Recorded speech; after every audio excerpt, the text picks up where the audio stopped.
It wasn't that ASWEC closed down and Women's Space was born.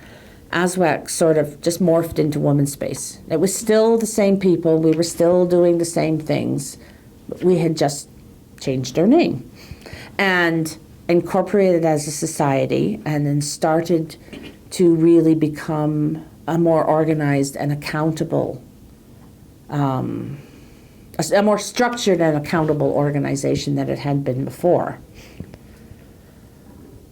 So, and then we started to build a relationship with the media. That was really important.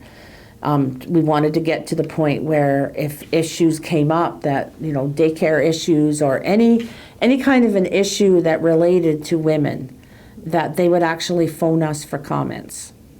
And they did. The other part of that was going to organizational meetings for things like International Women's Day, the Montreal Massacre Memorial, things like that. At their AGM, Public Interest actually asked, they had positions open on their board, so they asked if someone from Women's Space would sit on the board.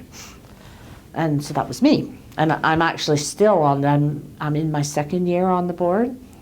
And so that gave us that, very much that provincial focus. So that then we became involved in several of their campaigns, the Living Wage Task Force, the Seniors Task Force, the Child Care Task Force.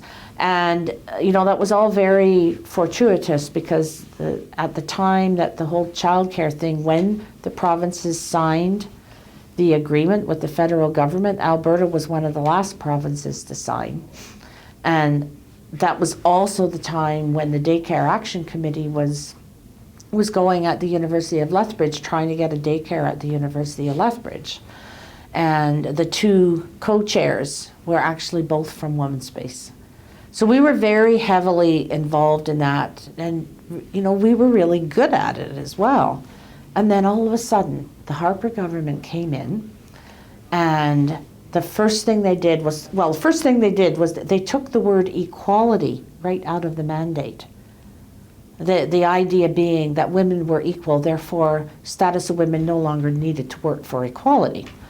Then the other thing they did was say that they would not fund any projects that involved any kind of political action or lobbying of any level of government, municipal, provincial, or federal, and that they would also not fund general research on the status of women.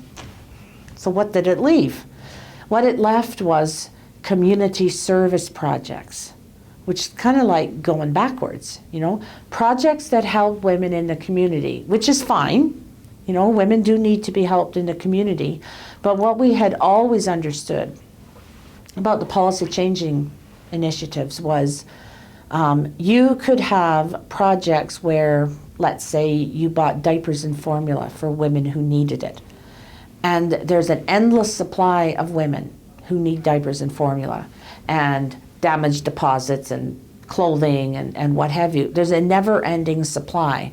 And you will never get anywhere until you take a look at the reasons why do they need diapers and formula? Why is there this huge lack out there? So now we're back to what I call a diapers and formula project, which is not to say that it's not an amazing project, but it's very much a service-based project. And what we've discovered is it's keeping 4 of us busy, morning, noon, and night. And one of our worries is that we're losing our political edge because we don't have time for it anymore.